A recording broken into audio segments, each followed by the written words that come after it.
Good evening, sir. Part 1. Knowing yourself is the beginning of all wisdom. One of the most important relationships in your life is the one with yourself. Aristotle once said, knowing yourself is the beginning of all wisdom. How are others meant to get to know you if you don't fully comprehend who you are?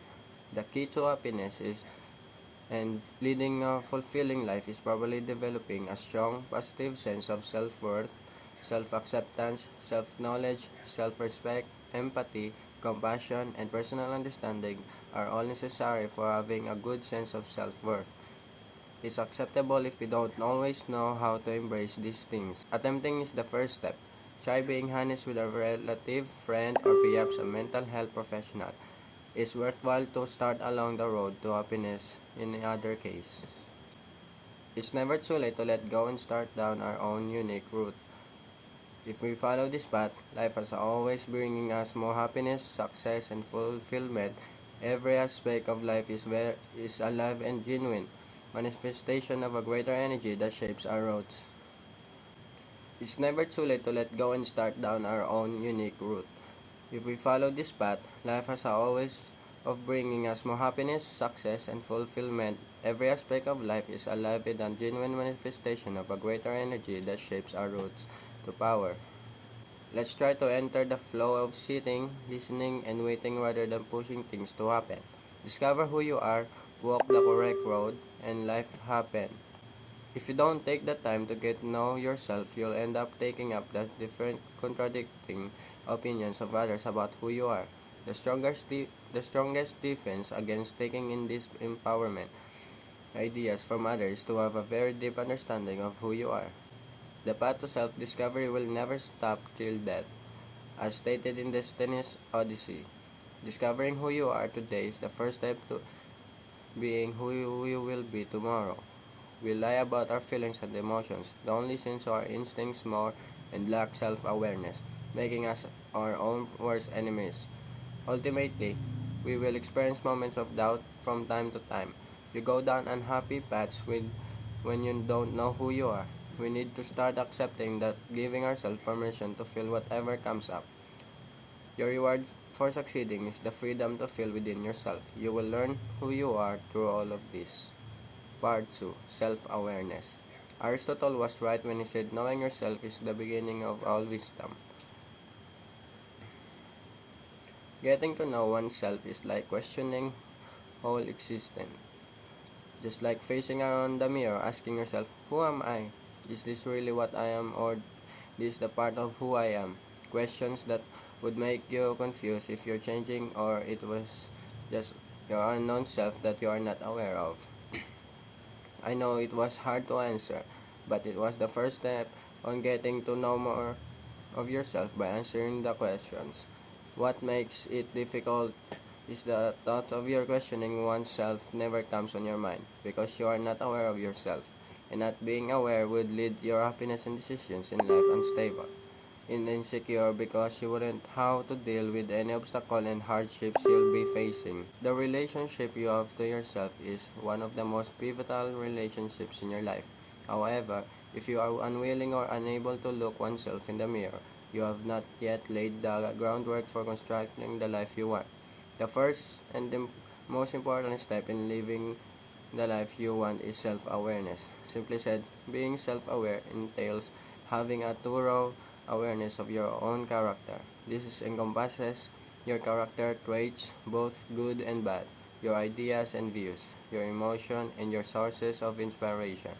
When you are conscious of yourself, it would be simpler for you to comprehend others. Additionally, you'll be able to tell how people perceive you. Part 3. Self-Development.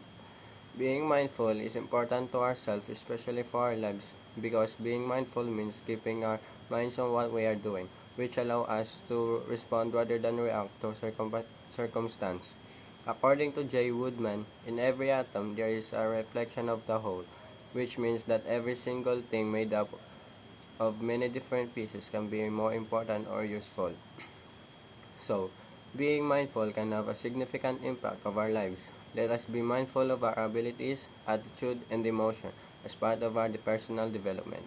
According to General John C. Smuts, 1926, Holism is nature's tendency through creative evolution to form wholes that are greater than the sum of the parts. Holistic development refers to the key aspects of an individual's life, and this includes physical, intellectual, emotional, social, and moral spiritual dimensions of one's development. It also mirrors the way we mature, learn, grow, and develop in a holistic way. Personal growth is important in many aspects of life, including your career. Determining the right personal growth methods for you depends on your strengths, challenges, and goals. Understanding personal growth and how to achieve it can help you use your skills effectively in the workplace and advance professionally. Personal growth allows you to develop and enhance your skill. You are more positive in making decisions in all aspects. More importantly, in reaching your personal goals, it can develop a positive outlook in life. Thus, achieving your dreams is possible, and you will not find hard in becoming successful in life. Psychological development is crucial because it benefits people's mental health, especially when it comes to children who are born with mental disabilities, because it will make it easier for them to recognize the many factors that affect their development and behavior. Part 4. Spirituality and its relation to mindfulness. Mindfulness is described as being in the present moment. Wood 2010. The present moment holds a potentially infinite number of things going on both inside and outside the mind. A person is not completely lost in an activity, nor are they completely lost in thought. Whether a person is eating a meal or playing a musical instrument, they are aware of what they are doing. If a person gets all the worries and regrets out of their mind, it's easier to focus on the things that are happening in the present. A person simply observes whatever is happening without taking sides or forming attachments to anyone's single mindset. They are mindful with the mind is open to new thoughts, new ideas, new possibilities, and new ways of thinking. Being mindful contributes to greater effectiveness in the here and now, not there and then. Spiritual growth entails personality and self-realization. In addition to your physical bodies, you also have minds and intellects. Realizing that you are not your body and mind, but rather your soul is a necessary step in the process of spiritual development. You have grown so accustomed to identifying your body and minds throughout your lives that you are unable to do it on your own. The values are realizing that your genuineness The values are realizing that your genuineness can be facilitated through spiritual development. For example, you had a negative mind and all of that changed because of your experience in life to a positive one. The way we act is by developing our virtues, which are beliefs, behaviors, or personality types that reflects our values. Most of the time, you realize something good for you. You experience everything in life and you start making positive changes. Psychological development is the process of growth and change the psychological functioning of an individual. It involves the development of the individual's personality, intellect, and social skills. It is a lifelong process that begins in infancy and continues through adulthood. That is why it is not just how live in the world not that nothing happens, but also that there is a process of changing an individual so that you have a purpose. How you handle your personality and how you will find your social skills to improve by discovering yourself.